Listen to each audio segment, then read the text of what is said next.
এটা MP office, মানে অবৈধ এমপি অফিস, অবৈধ এমপির অবৈধ এমপি অফিস। অভিষেক ব্যানার্জি একটা অবৈধ এমপি, ছাপ্পা ভোটে জেতা এমপি, যে মানুষের গণতান্ত্রিক অধিকারকে প্রয়োগ করতে দেয়নি। ও এখানটায় এই রাতারাতি একটা বেকারিকে পুড়িয়ে, সেই বেকারিটাকে পুড়িয়ে ওই 4 তলা অবৈধ বিল্ডিংটা করে, যার কোনো পারমিশন ছিল না, এবং ওই জমিটা কেনা হয় লিভস অ্যান্ড মাউন্টসদের নামে, যেটা হাইকোর্টের থেকে সিজ করা আছে। ওই জমিটা, সেই জমিটাকে ইডি সিজ করে গেছে। সেই জমিটার বিল্ডিংটা একটা অবৈধ, সেইটাকে আজকে প্রশাসনের পক্ষ থেকে ভেঙে দেওয়া হচ্ছে।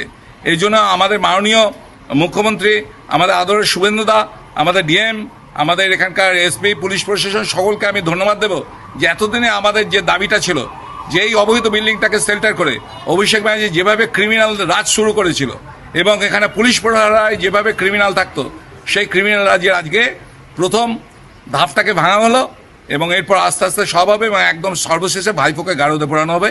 এটাই ডায়মন্ডবাসীর ইচ্ছা, এবং আশা করব বিচার ব্যবস্থা এবং প্রশাসন আমাদের বিশ্বাস আছে, এবং আমাদের সেই স্বপ্ন সফল হবে।